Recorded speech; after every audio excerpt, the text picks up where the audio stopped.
One of the categories you've mentioned, an insane person, is exempted.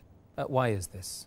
The insane person is exempted because the same hadith that I quoted earlier, our beloved Prophet Muhammad said, it's mentioned in the hadith of Tirmidhi, hadith number 1423, that the pen is lifted from three categories of people.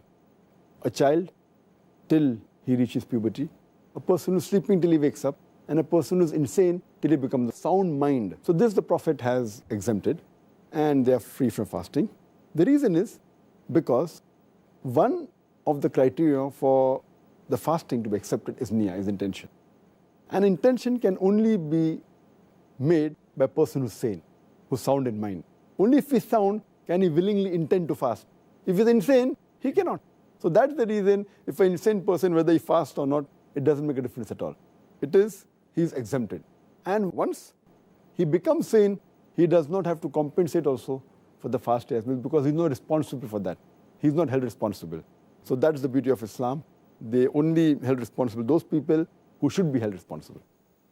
Only those people who have got the responsibility to make the intention, knowing